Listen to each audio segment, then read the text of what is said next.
Hey everyone, and welcome back to Remember This Tech. In today's episode, we're going to be doing an unboxing of the DarkFlash DS900, and it says luxury PC chassis. What's special about this is it has a panoramic glass side panel. It can work two ways. If you have bad cable management like I do sometimes, well, it's going to show that off. But if you have great cable management, then it's going to show off all your internal components. Add a little bit more LED lighting or fans to this and it's really going to pop. This one is in white. We're going to unbox it and show you some of the key features of it today. And if you're interested in this, I'll put a link for the case in the description section below. So check it out. It helps me out. So without further ado, let's get this out of the box without breaking anything and show you what it looks like and what features it has. Come on, let's go! Alright.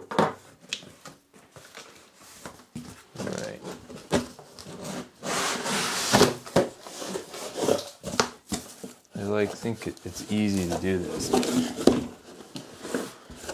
Alright. Here goes nothing. Whoa. Box opening tip. Is it going to be a big reveal? Hey, not bad.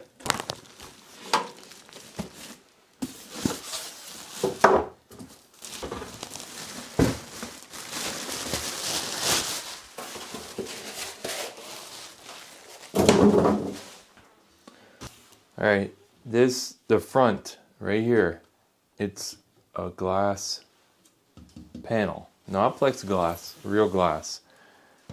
Here's the side, and here's your my first look at it, and yours too. I like the white aesthetic. I like how it pops. We'll just open it up carefully and we'll go through the specs. A couple of specs off the top of hand here. This is the DarkFlash DS900. It's a mid-ATX PC case, notable for its panoramic dual tempered glass design. Provides your complete view of the components. A few of the key features in this case include spacious interior, support for ATX, micro ATX, and ITX motherboards. It can support extensive cooling options with a 360mm radiator and up to 10 fan mounts, and an I/O panel that includes USB 3.0, USB 2.0, USB-C ports, and also boasts enhanced cable management and bottom-mounted PSU and up to 7 expansion slots, plus magnetic dust filters for making cleaning easy. See, here's one for the top, and it's quite expansive, quite large. What I like to do, first of all, carefully, is show you that instead of having a top, like normally on your top of your case like this, a newer case, and if this right here is the front of your case, normally they'd be here, right, on the front, but rather they're on the side, the back of the case. USB 3.0, headphone jacks right here, microphone jack, USB 2.0, and the Type-C USB, which is nice. I don't know why they couldn't spare the extra few cents to just get this as USB 3.0 as well, but hey, it is what it is. And then you have your LED controls for your fan that's in the back. Now, here's a view at the back side of the case.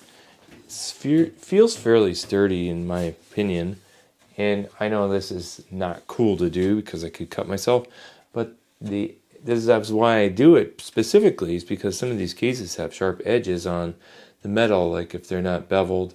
These are coated, paint coated, and also beveled. So this is a quick access plate, which I don't like. I never have. That's a personal thing. We have a fan guard here. The side and the front case have thumb screws here, which are not really over torqued that I can tell. And I'm going to remove this one carefully so I can try to pop off this side of this case. This comes right out. Guess you have to be very careful though. Leaving the plastic on it. And with the case front exposed, we have in the case the manual here. And in the manual, it tells you what's in the accessory bag, table of contents, output cable ports for where you need to hook everything up at, USB header here and there, HD audio, and the Type-C connector here, provided your motherboard has that Type-C connector on it, and it outlines the side of the top of the case there and the headers. And then your motherboard connectors, and it's another reference point for those items. Tells you how the top, rear, front, side panels are organized. Goes in depth on how to remove the side panels, the top filter mesh screens, also how to insert your power supply and your motherboard as well, and your video card if you don't already know how to do that.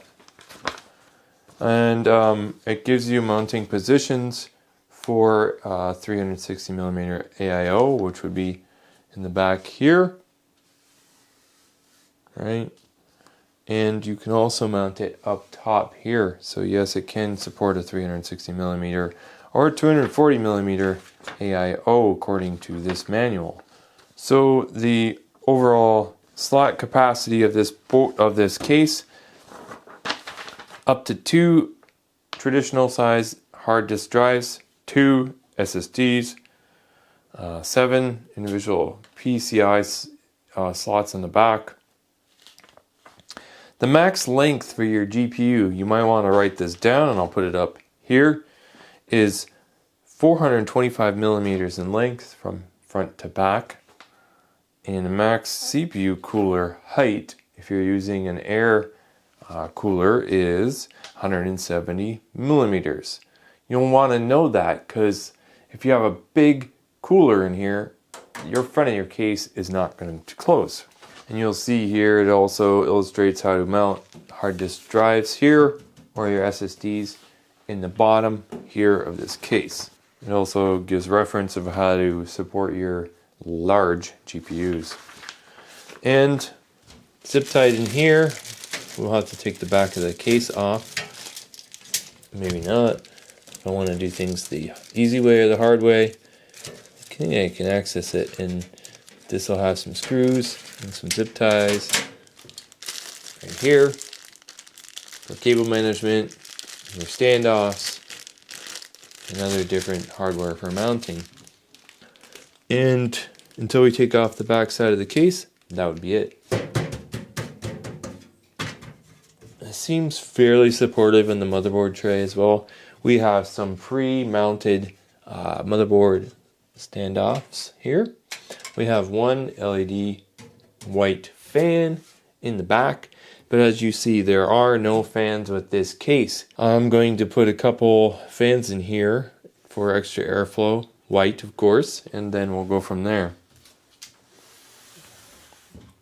In the back, to remove the sheet metal side panel in the back of the case, there are also 2 thumb screws, which I'll take this off now.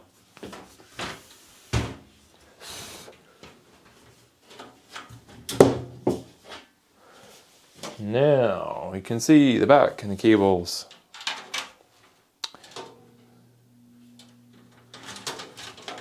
USBs, USB-C, front I/O for the motherboard, and your audio, HD audio, and additional USB header for USB 2.0 here as well. And then you have a spot for a traditional SSD and another spot as well for another one in case you are rocking those old ones. You can see right here access to the hard drive tray, and it can slide out in and out, and I'll show you. But underneath there's another magnetic mesh dust filter as well. So, background on the front. This, I think it's got screws in there. So this right here is my case review for the DarkFlash DS900. You can get this between $60 to $90, depends on what vendor you get, but put the link in the description for Amazon down below. Check it out, it helps me out. So my final thoughts on the DarkFlash DS900 PC case. Well, it's not too bad. I mean, if you want a nice white case to show off all your cool components inside, well, this might just be for you. I'll put a link for this case for Amazon in the description section below, so check it out. It really helps me out. This particular case, as I said, you know, it's got room for 360 AIO on the side or the top. You can choose one or the other. You can't put them both in there.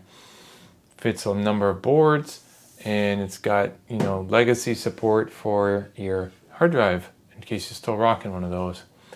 And also two 2.5-inch SSD slots on the back, and not too shabby. Sure, the only downfall that I can see is it comes with only one fan pre-mounted, but I guess at this price point they're kind of assuming you're going to put in a 360 millimeter AIO or your own fans to flesh this build out however you want. So they left it at that. That's the only negative that I can possibly see. So other than that, I think it's fairly, you know, well built, and, you know, for the price, it's not too bad. So thanks for coming along with me on this unboxing of this DarkFlash DS900 case, and thanks for watching. Remember this tech.